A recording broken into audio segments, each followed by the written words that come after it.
যখন ছোটবেলায় চান করতাম আমার হাত থেকে আলু সেদ্ধ খেত, আমার পাশে পাশে ঘুরতো। বর্তমানে সময় ময়ূর তেমন দেখা যায় না, ওই আসে 10-20টা আসে, যেমন আরও বেশি আসতো ছোটবেলায়, সেই জিনিসটা দেখা যায় না।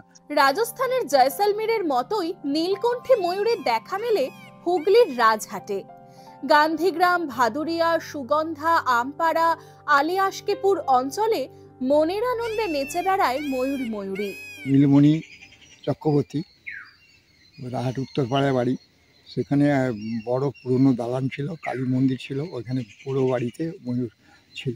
ওখানে ওরা কীভাবে নিয়ে এসেছিলো, ওইখানেই ময়ূর আস্তানা ছিল। আস্তে আস্তে সেই ময়ূর ওখানে ঘর বাড়ি হওয়ার জন্য, মাটি কাটার জন্য, গাছপালা করার জন্য ময়ূর আস্তে আস্তে চারদিকে ছিটিয়ে গেছে। এখানে গান্ধীগ্রাম, আমপালা, চৌতারা, ভাতুরিয়া, আলিয়াসপুর, মানে গটু, এই দিকে ময়ূর ছড়িয়ে ছিটিয়ে চলে যাচ্ছে।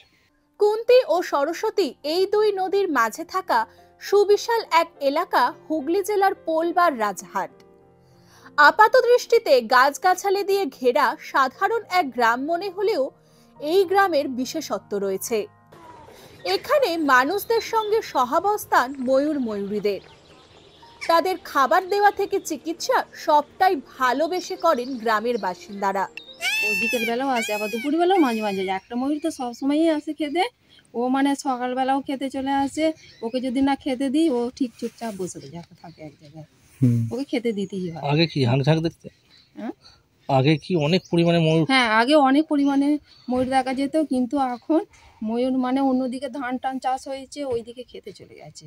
তারপরে মটরশুঁটি খেতে ভালোবাসে, মটরশুঁটি যেদিকে বেশি চাষ হয়েছে সেদিকে চলে গেছে। কমে যাওয়ার কারণটা কি? কমে যাওয়ার কারণে এটা এখানে খাদ্য বেশি পাচ্ছে না, সেই কারণে। গত 5 থেকে 6 বছর আগে গ্রামে ময়ূর ময়ূরের সংখ্যা ছিল অনেক। একটি ঝাঁকে প্রায় 500 থেকে 700 ময়ূর ময়ূরী ঘুরে বেড়াতো দল বেঁধে। যদিও এখন সেই সংখ্যা অনেক কমে গিয়েছে। কুন্তী নদীর পাড়ে বাঁশবনে বসবাস করত ময়ূরেরা, সেখানে ডিম পাড়ত তারা।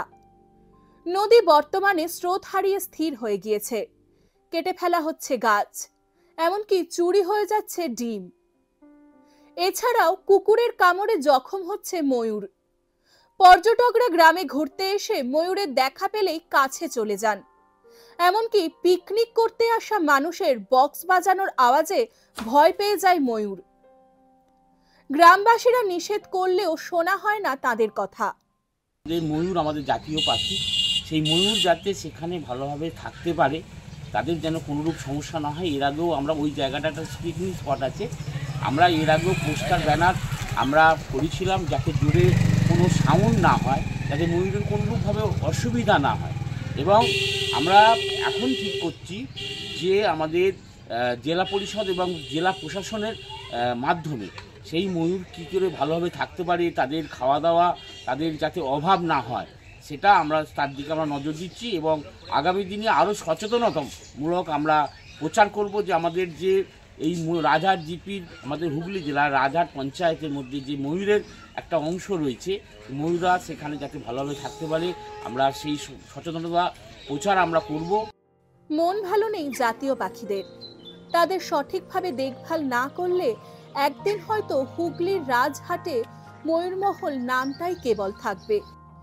ইতিহাসের পাতায় ঠাঁই হবে হুগলির নীলকণ্ঠী ময়ূরদের। ডাউনলোড করুন এই সময় অ্যাপ iOS ও অ্যান্ড্রয়েডের জন্য।